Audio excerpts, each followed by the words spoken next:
Hello, and welcome to another inventRight.com TV show. Stephen, part number 3 in our 3-part negotiating contract term sheet series.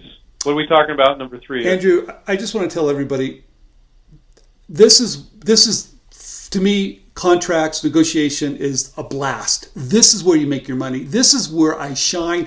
This is what I love to do, because guess what? We're smaller guys, we're working with bigger guys, but if you understand the way the game is played, right, and you take your time and you take all the strategies we're talking about, you can cut a great deal.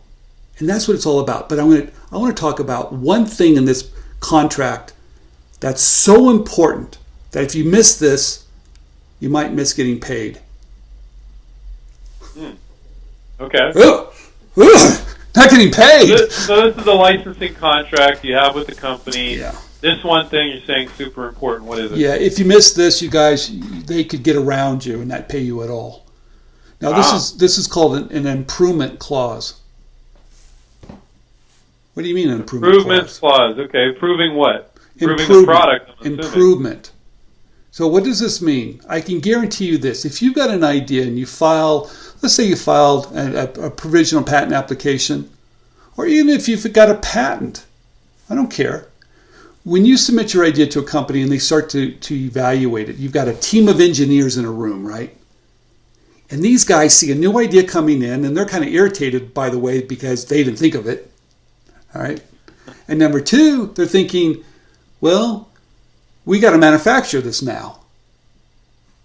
Very different. We actually got to commercialize it. Wow, that's really a big deal. We saw this idea came in really rough. This idea came in pretty rough, and now we've got to do all the work.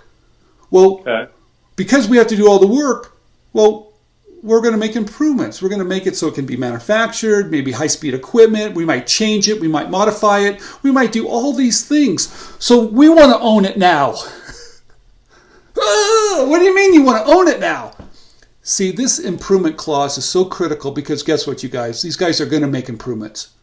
Because you're going to show them an idea that might not have, maybe not all the things, maybe haven't had all the things worked out. So if they have the ability to make improvements and file intellectual property, file patents, if you happen to leave, let's say they breached the contract and you take it someplace else, you might end up paying them royalties.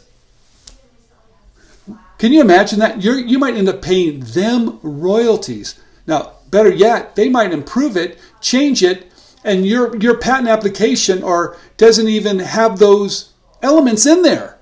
They might go ahead and go, look, this contract is null and void because we've changed it so much that now we don't need to pay you. What's the solution? An improvement clause basically states that any improvement they make, you own. You own. And even if and this has happened to you, Steve, even if they go out and file patents, you go, well, that's great. Those are mine. I got to tell you this. That happened to you. It happened to me. I'll tell you this great story. I licensed my technology to this really big company. This one guy I'm working with, he's involved in new product development. He's taking me out to lunch. We're drinking beers. We're having a great time for about 6 months. I think he's my friend. So sure enough, though, one day he comes in and goes, I filed some patents on this technology. It's my technology. And he's so proud. He's so proud. And I said, well, thank you very much. And he kind of looked at me and was like, well, what do you mean? I said, well, the contract says that any intellectual property or any improvement, I don't care if it's a continuation, anything that has to do with my technology, I own. So you have to assign that patent to me.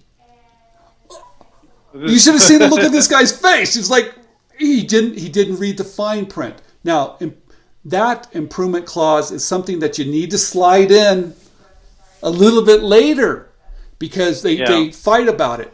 And sure. That's why you want to make sure they're not making any improvements before you have a contract. And Steve, and that's a great tip. In that industry you're in, the packaging business, those companies are really tough. And that happens more common.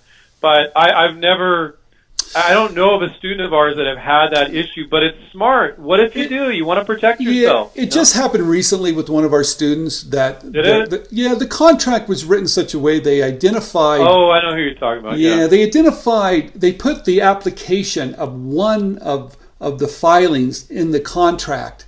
Yeah. And so if something had changed, they had changed it, it would be null and void. So we went ahead and we added a couple of the PPAs and other language saying that we can, any development, any improvement, we can file. And so we extended the life so they can't get around us. You guys, this gets really technical. I love it. It's a chess game. I think we can outthink the big guys. Know why? Because it's our money, right? We're fighting guys that get a paycheck and they leave at 5 o'clock. But for us, it's our income, it's our money. So we got to look at it differently. It's war. I don't care what anybody says. It's war out there, you guys. Sounds terrible, but you want to be, you want to be nice about it. You have a good spirit, but don't realize they're not your friends. Okay? Right. They're going to come off like everybody's great. We love you. But at the end of the day, you got these engineers in the back that might do something kind of funny. So I don't want to put fear into anybody because this is just awareness. That's all it really is. And once you're aware of it, you plan for it.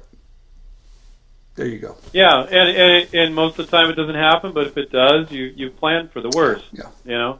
Okay. And you hope for the best. Hey, it's so exciting. I love when they breach. I love when they don't hit the minimum guarantees or they do something and I go back and renegotiate a better deal. I love it, but make sure that first contract you sign gives you the ability, flexibility to make some other moves. So that's why never go into an agreement negotiation without someone that can help you, that has business experience with licensing agreements. If not, the other guy's going to get the advantage. There you go. Well, it has to be specifically licensing. There's a lot of people with backgrounds in negotiations, but licensing is a different animal. It has to be specifically licensed. It really does. And at the very end, when you have a licensing attorney help you, it's not a patent attorney. It's a licensing attorney. And I always bring them in right at the very end. Because then you have to, because one word can make a difference. But again, like we said in the prior videos, if you can't agree on the major deal points, don't go over the minutia of a contract. Correct. You're just wasting your time and money with the attorney when you do that. You got to agree on the major deal points, and it moves everything forward. I think that was one of the major points that Steve was trying to make. Don't bring up these difficult things early on. So when Steve and I are helping our students, our students want to get it all. I just want to cover it all one call. Yeah. You got to kind of cover a few things. You're making that relationship. There's some rapport going on there. So when it gets more difficult, you have a relationship. You've had successful communication. Very important. I really love it because they're pulling their hair out. We're nice and calm. We've seen it 1,000 times. The game gets played out the same way every time. Yeah. It's fun to see our these. Our students aren't always calm, Stephen. We always are because it's old. Well, that's what I'm saying. We're calm. They're pulling their hair out. Yeah. We're like, hey, you're under control. Let's take it one step at a time. But I like this process. It does take time. It takes experience. It takes knowledge. And the team with the most knowledge usually wins. There you go. Yeah. All right. If you like the show, down below, give us a thumbs up. Subscribe to the channel. Click on more info. Get more info. There's more free stuff on our site for you to watch as well. And we'll catch up with them on the next show. Right, Steve? All right. Thank you, Andrew. All right. Take care, everyone. Keep inventing. Bye-bye.